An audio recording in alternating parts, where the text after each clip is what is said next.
الحمد للہ رب العالمین والصلاة والسلام علی سید المرسلین اما بعد۔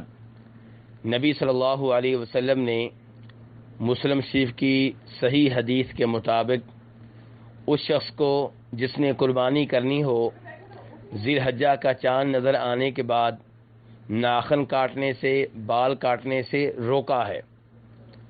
یہاں پہ سوال یہ پیدا ہوتا ہے کہ آپ کے اس حکم پہ عمل کرنا کس قدر ضروری ہے۔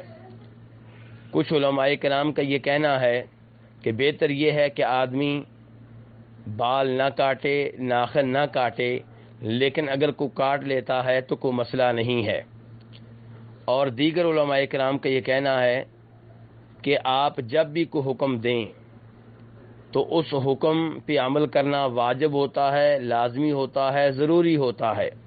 ہاں، اگر کسی اور حدیث میں یہ وضاحت آ جائے کہ آپ کا یہ فرمان، آپ کا یہ آرڈر وجوب کے لیے نہیں ہے، اس پہ عمل کرنا لازمی نہیں ہے بلکہ بہتر ہے، تو یہ الگ بات ہے۔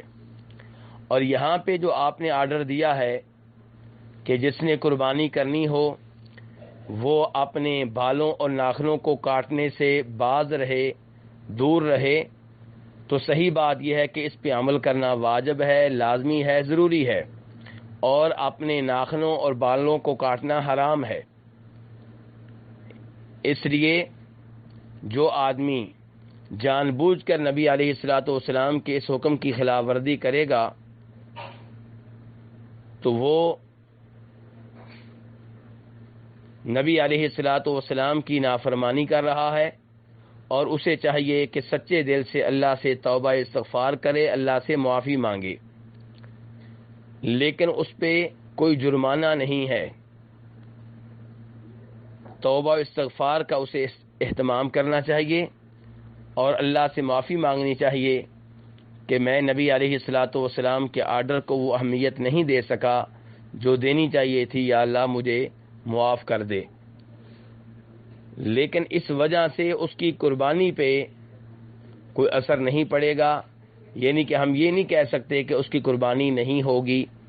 قربانی انشاءاللہ اپنی جگہ پہ درست ہوگی، اور یہ جو غلطی ہوئی ہے اس پہ اللہ سے معافی مانگی جائے۔ واللہ تعالی